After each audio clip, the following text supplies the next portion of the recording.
அவுதுபில்லாஹி மினஷ் ஷைத்தானிர் ரஜீம். பிஸ்மில்லாஹிர் ரஹ்மானிர் ரஹீம்.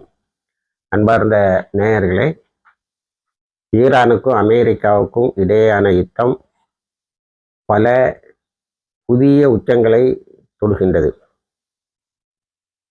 அமெரிக்கா தன்னுடைய காலால் படையை தயார் செய்கிறது என்றெல்லாம் செய்திகள் வந்து கொண்டு இருக்கும்போது, ஈரான் தன்னுடைய பதிலடியை புதிய ஏவுகணைகள் கொண்டு வேகப்படுத்தி இருக்கிறது.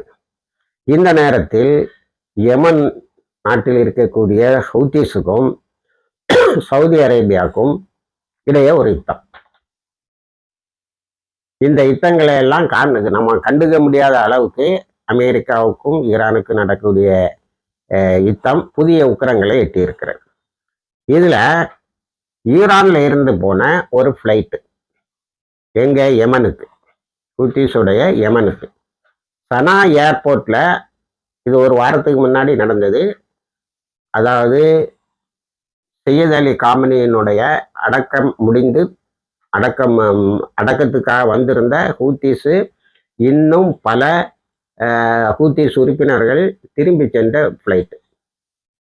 இந்த ஈரானுடைய இந்த ஃப்ளைட்டு சனால இறங்க போகும்போது சவுதி ஒரு தாக்குதலை நடத்தியது. அந்த தாக்குதலுக்கு அமெரிக்காவினுடைய பென்டகனும் சிஏயும் மொசாதும் கொடுத்த தகவல், ஈரான் ஒரு ஃப்ளைட்டு நிறைய புதிய ஏவுகணைகளை ஹூத்திஸு கையில் கொண்டு ஒப்படைக்க போகுது. இந்த ஏவுகணைகள், இந்த ஆயுதங்கள் எல்லாம் சவுதிக்கு எதிராக பயன்படுத்தப்படும். இந்த முட்டா போய் அதை நம்பினானா அல்லது இவனை கட்டாயப்படுத்தி தாக்க வச்சாங்களான்னு தெரியல, தாக்கிட்டாங்க. ஆனால் சனா ஏர்போர்ட்டை தான் எல்லாம் குண்டும் விழுந்தது. இந்த ஃப்ளைட் அங்கே இறங்க முடியல, மேனேஜ் பண்ணி ஹுதைதாக கொண்டு வந்துட்டாங்க. ஹுதைதாங்கிற கடலோர ஏர்போர்ட்டு ப்ளஸ்ஸு சீபோர்ட்டுன்னு சொல்லக்கூடிய துறைமுகம், அது பக்கத்தில் தான் மிகப்பெரிய எண்ணெய் கிணறுகள்லாம் இருக்குது. அதையெல்லாம் அடித்தாங்கங்கிறதெல்லாம் நம்ம முன்னாடி அமெரிக்காவினுடைய கப்பல்களை ஏமன் முழுவீச்சில் அழித்து கொண்டு இருக்கும்போது, இலியாட் என்ற இஸ்ரேலிய துறைமுகத்தை அழித்து கொண்டு இருக்கும்போது, ஹைஃபாவை தாக்கி கொண்டு இருக்கும்போது நடந்த தாக்குதல். இந்த ஹுதைதாவை அவர்கள் அப்பொழுதே சரி செய்து விட்டார்கள். அதில் இறங்கியிருக்காங்க. இறங்கின பிறகு அந்த ஹூத்திஸு இராணுவ வீரர்கள் இல்லை, பொதுமக்கள் தான் இந்த ஃபியூனரலுக்கு, இந்த வஃபாத்துக்கு வந்தவர்கள் போயிருக்கிறார்கள் என்பது தெரியுமா? இப்போ இதில் ஒரு முட்டாள்தனத்தை நம்ம ஓவர்லுக் பண்ண முடியாது. ஒரு பேசஞ்சர் ஃப்ளைட் நிறைய ஆயுதங்களை அனுப்புனா இவ்வளவு உளவுத்துறைக்கும் தெரியாதா? சவுதி அரேபியா தான் முட்டா பய கூட்டம்னு நம்ம வச்சுக்கிட்டாலும், ஆயுதம் கொண்டு போறதுக்கும் ஆட்கள் போறதுக்கும் வித்தியாசம் தெரியாம, அது நல்ல காலம் ஃப்ளைட்டுக்கு மேலே குண்டு விடல, அது சனா ஏர்போர்ட்டோட போச்சு. ஃப்ளைட்டில் குண்டு விழுந்திருந்தா நேரடியாக ஹூத்திஸ் சவுதி அரேபியாவை கையில் எடுத்துருப்பாங்க. தரைமார்க்கமாக லட்சக்கணக்கானவங்க தங்கள் உயிரை தருவதற்கு தயாராக இருக்கிறார்கள். அப்போ இவன் இதை பெரிய மண்ணாங்கட்டி மாதிரி தாக்கிட்டான். இப்போ அது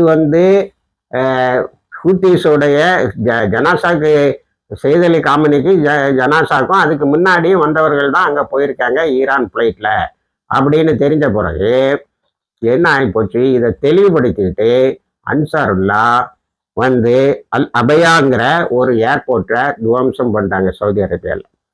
அதை தொடுத்து பல இராணுவ தளங்களை அவங்களும் தாக்கியிருக்காங்க. இப்போ சவுதிக்கு நம்மளை யார் அடிக்கிறான்னு தெரியல.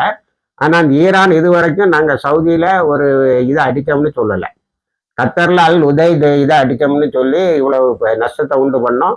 அதில் 10,000க்கு மேற்பட்டவர்கள் இருந்தவர்களில் மீதி போக அங்கே முந்தைய தாக்குதலில் அமெரிக்காவுக்கு போனவர்களை தவிர ஒரு 2,000 பேர் இருந்திருக்காங்க. அவங்க கதி என்னன்னு தெரியல. அமெரிக்கா இப்போ ஹியூமன் லாஸஸை உடனுக்குடனே சொல்றது இல்லை. சில நேரங்களில் மொத்தமாக மறைச்சிடாங்க. நான் ஏற்கனவே சொன்ன மாதிரி அவங்க காயம்பட்டாங்க, ஜெர்மனியில் ட்ரீட்மெண்ட் எடுக்கிறாங்க, அவங்களுக்கு இன்னும் 1 வருஷத்துக்கு ட்ரீட்மெண்ட் தேவைப்படும், 6 மாதத்துக்கு ட்ரீட்மெண்ட் தேவைப்படும். பெற்றோர்கள், இந்த பெற்றோர்கள்லாம் சேர்ந்து நடத்தின போராட்டத்தில் தான் நிறைய இராணுவத்தினரை அவர்கள் இழந்திருக்கிறார்கள் என்பது தெரிய வந்தது. இப்போ இப்படி ஒரு சண்டையை சவுதிக்கும் யமனுக்கும் ஏற்படுத்தி விட்டானோ. இதுல என்னன்னா, யமன் தொடர்ந்து தாக்குவதால் சவுதி அரேபியா இஸ்ரேல்கிட்ட போய் தஞ்சம் அடைகிறான். எங்களை காப்பாத்து, எங்களுக்கு ஆயுதம் தான் அப்படின்னு கேட்குறான். அவன் ஏற்கனவே ஆயுதம் நிறைய இருக்கு, ஆள் இல்லாம கஷ்டப்பட்டுக்கிட்டு இருக்கான்.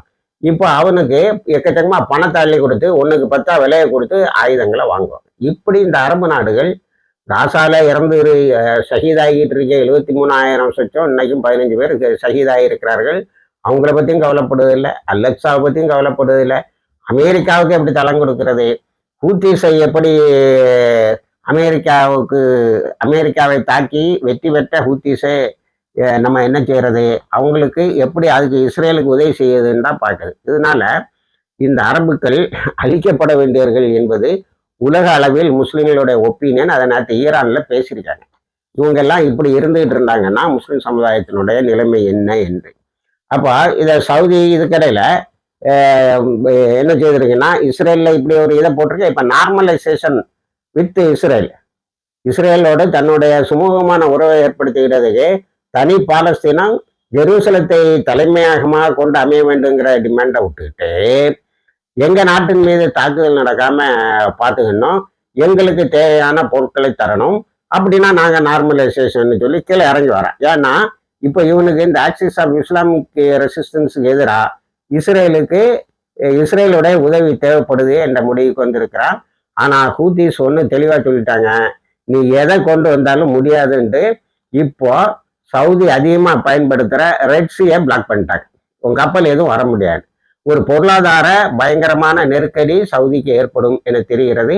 இந்த முனாஃபித்தனத்திலிருந்து அது வெளியில வந்துக்கிட்டு யதார்த்தத்தை உணர்ந்து கொண்டு அமெரிக்கா இஸ்ரேலுக்கு இவற்றிற்கு அப்பாற்பட்டு இருக்கக்கூடிய இந்த